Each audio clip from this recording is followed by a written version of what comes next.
Ah, Je sais pas, c'est le catch, oui. L'ange. Mon fiancé me faisait taire et m'asseoir parce que je criais trop fort. Oh, c'est vert, c'est piquant.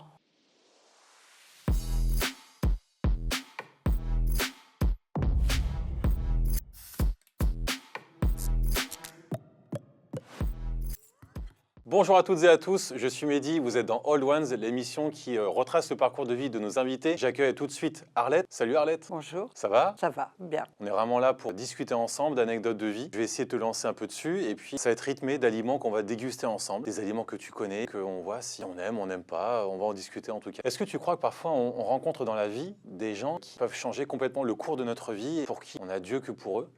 Est-ce que tu crois qu'on peut rencontrer des gens comme ça qui ont un impact énorme sur notre comportement? Oui, je le crois, ça peut arriver, bien sûr. C'est vrai que depuis que je suis revenue en Normandie, j'ai retrouvé des gens que je ne connaissais pas. Et ça a changé mes habitudes, ma vie aussi, parce que je travaille beaucoup en bénévolat. Je rencontre des gens sympas que j'aurais jamais pensé trouver, même toi déjà.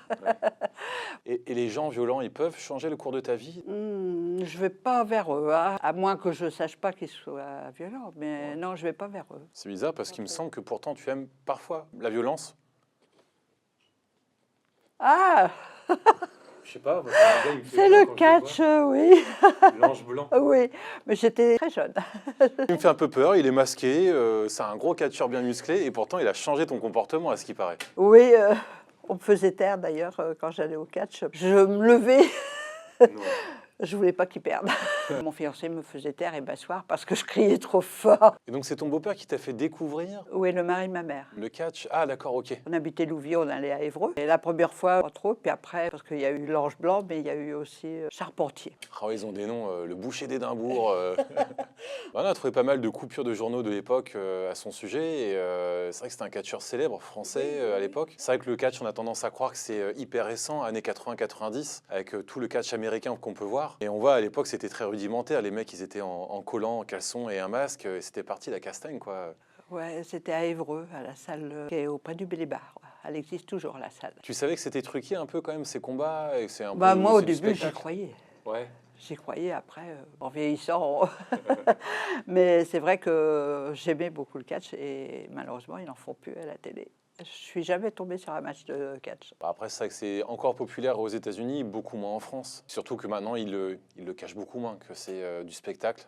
C'est des chorégraphies en fait de combats qui sont organisées, un peu comme des cascadeurs dans un film. On répète des chorégraphies de faux chocs et de fausses bagarres.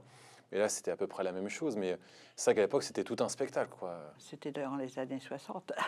Et ça t'avait pas donné envie de faire un sport de contact? Bon, à l'époque, c'était peut-être pas non plus développé, les clubs de sport d'arts martiaux. Au début, je suis allée aussi voir des femmes, mais j'aimais pas.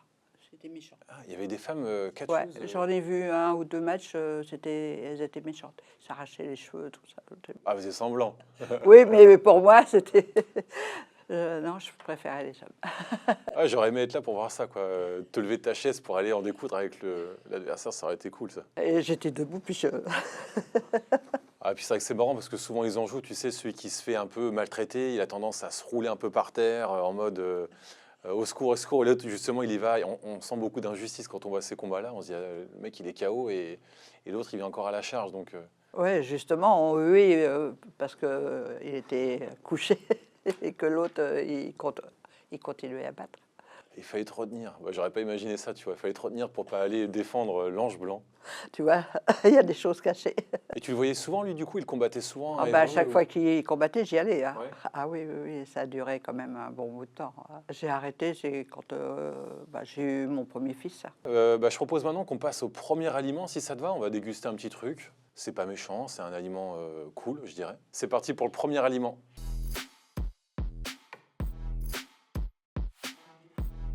Voilà Arlette, maintenant sous la cloche se cache le premier aliment. Est-ce que tu veux que je le révèle en soulevant la cloche moi-même ou est-ce que tu t'en charges? Oh, comme tu veux, ça ne me gêne pas. Si tu veux le lever. Vas-y. Ah, oh, c'est vert, c'est piquant. Ouais, c'est pas fait pour être piquant. Vraiment, on n'a pas été vache pour le premier aliment. C'est vraiment, bah, tu reconnais, c'est de la chips. Mais c'est un goût particulier. On pense pas à ça. En fait, c'est des chips qui sont produites pour le Japon. On n'en trouve pas en France et je pense pas qu'on va en trouver un bon bout de temps parce que c'est un goût assez atypique. Vraiment, je t'invite à en prendre et à goûter. Il n'y a pas de Mauvaise surprise. C'est des chips à l'avocat. J'aurais pas eu l'idée, moi, de faire ça, mais apparemment, c'est consommé au Japon. Enfin, bon, je te plante un décor, on repart dans le passé, puis on va changer un petit peu de contexte. Imagine, on part à la montagne, on part en expédition, et il faut que tu emportes des vivres. Tu sais, une boisson et un truc à manger. Si on part en randonnée pendant plusieurs jours, qu'est-ce que tu emmènerais? Ça me rappelle quelque chose. Ça te rappelle quoi? Une vache qui rit avec une bière. Oh là là là là là là. Qu'est-ce qui s'est passé? Qu'est-ce qui s'est passé? Que j'avais dû... je voulais pas trop marcher en montagne. On était à Bourg-Saint-Maurice, en Savoie. Et mon mari et puis mes deux fils, ils crapahutaient. Et moi, j'en avais marre. Et ils m'ont laissé jusqu'à une bonne partie de l'après-midi pour manger une vache qui rit et une bière. Ils sont partis, ils ont taillé la route. Ils sont partis. J'ai attendu toute l'après-midi, presque. On était à l'hôtel à côté. Et j'ai attendu jusqu'à temps qu'ils redescendent avec ma vache qui rit et ma bière. Et t'étais pas inquiète? Tu t'es pas dit qu'est-ce qu'ils font? Le temps passe. Bah oui, bien sûr, je m'inquiétais quand même, mais je dirais, ils sont quand même culottés, je disais à cette époque-là, de me laisser comme ça avec la vache qui rit. Et parmi, il y avait des vaches, des bousses de vaches, de l'eau, un grand truc comme ça, des tonneaux coupés en deux avec de l'eau dedans et tout. Et j'étais pas à côté de la ville en plus, ça, c'était un peu plus loin. J'aurais été en ville, j'y serais retourné. Moi, je me dirais, enfin, moi, je me connais un petit peu, mais je me dis, dans une situation comme la tienne, je ne saurais pas quoi faire. Est-ce que j'attends encore un peu qu'ils reviennent vers moi, ou est-ce que je retourne à la ville pour essayer d'appeler les secours, ou simplement pas rester à poireauter? Mais si je pars et qu'ils arrivent au même moment, ils vont me chercher et pas me trouver. Compliqué de prendre une décision, de rester ou partir. Bah, je suis restée là, j'ai attendu, voilà. Et par contre, j'ai dû rouspéter quand même quand ils sont arrivés, je pense, parce que mon caractère... Tu doutes ou t'as rouspété quand ils sont arrivés? Je me rappelle pas trop, mais je crois que j'ai dû rouspéter. Là, c'est l'ange blanc qui ressortait. Non, mais c'est vrai que oui, j'ai dû rouspéter parce que c'était mon tempérament de rouspéter pour un oui, pour un non à cette époque-là. Je me rappelle pas trop le retour, mais si. Et même, je m'inquiétais quand même. Qu'est-ce qui pu arriver en haut avec les enfants, sur tout ça. En tout cas, en souvenir de ce bon vieux temps-là, on va ramener tout de suite une vache qui rit et un panaché. Si on veut bien nous apporter ça, ce sera le deuxième aliment et sa boisson, panaché et vache qui rit.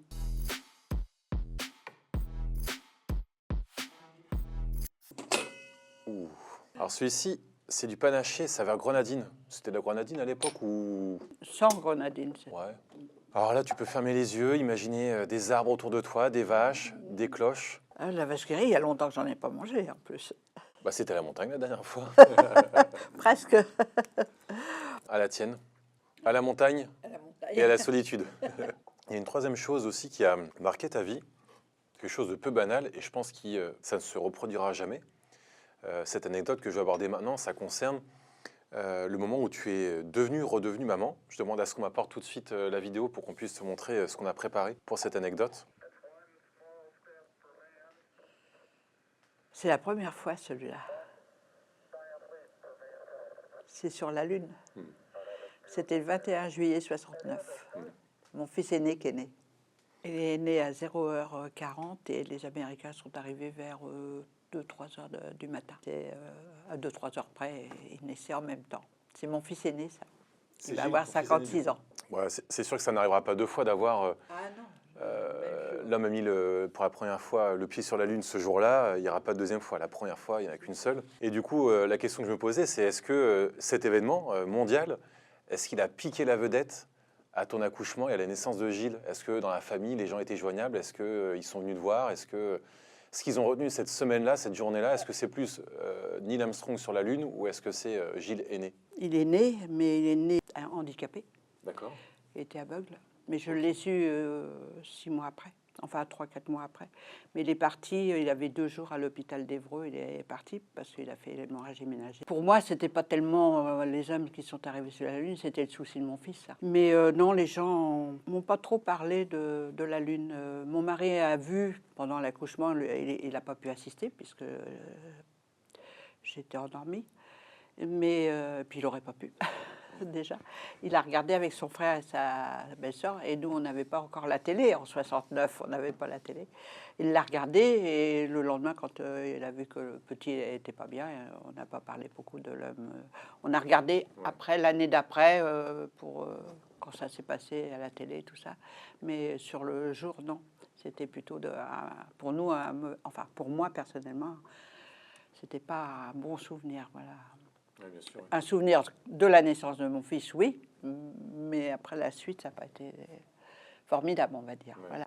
Donc à l'époque, tu disais, il n'y avait pas de télé à la maison. Le confort, c'est venu après, que ce soit chez toi ou dans la société française en général. Le confort à la maison, le soin notamment aussi apporté aux enfants, hein, les connaissances médicales. Qu'est-ce que tu retiens du coup du dernier siècle?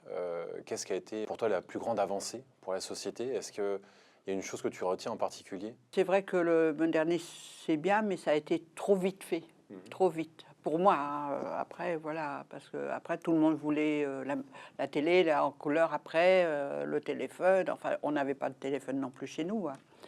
Fallait aller au bar pour aller téléphoner ou à la poste. Il faut avancer dans son siècle aussi, hein, dans ces années aussi. Hein. Mais ça va un peu vite, voilà.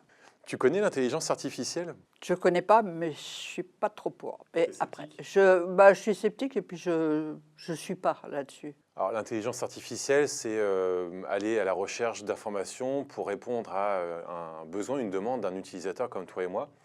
Et l'intelligence artificielle peut taper dans le mille et faire quelque chose de très pertinent, et parfois se planter un peu, alors soit indulgente avec l'intelligence artificielle, mais je dirais, si tu pouvais rencontrer la toi de 20 ans, qu'est-ce que tu lui dirais?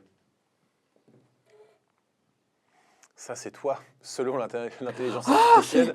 C'est toi. C'est quoi cette photo-là? Ah non, j'avais pas 20 ans. Hein. Non, c'est une photo de toi d'aujourd'hui qu'on a envoyée dans l'intelligence artificielle pour qu'elle corrige un peu les effets du temps et à imaginer un peu à quoi tu ressemblais quand tu avais 20 ans. Alors j'imagine que c'est complètement à côté de la plaque, mais c'est un essai, c'est un début pour l'intelligence artificielle. Et peu importe le résultat, si tu pouvais rencontrer la toi de 20 ans, qu'est-ce que tu lui dirais? Ben, je dirais que j'ai vieilli, hein, évidemment. Ouais. J'ai appris des choses depuis l'âge de 20 ans.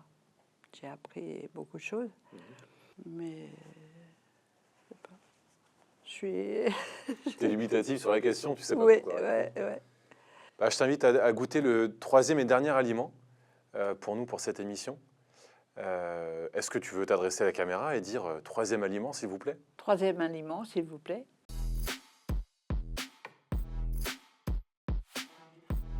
Alors, en France, on est quand même connu pour la gastronomie. On a plein de trucs qui sont vachement bons, hein. Fruits, légumes, plats équilibrés, plats familiaux. J'ai un peu plus de mal parfois avec tout ce qui est anglo-saxon. Est-ce que tu as déjà vu ça? Marmite, en anglais, marmite. C'est de la pâte d'extrait de levure. Ça a un goût assez particulier, ça a une odeur assez particulière, ça mérite d'être goûté. Mais en aucun cas, je ne mangerai ça le matin au petit déjeuner. Et pourtant, c'est ce que font les Australiens, les Anglais et certains Américains. Mais en France, c'est pas du tout dans nos habitudes. Tu as le droit de sentir avant de goûter, mais il faut goûter avec les petits bâtonnets. Je vais sentir. Vas-y, vas-y.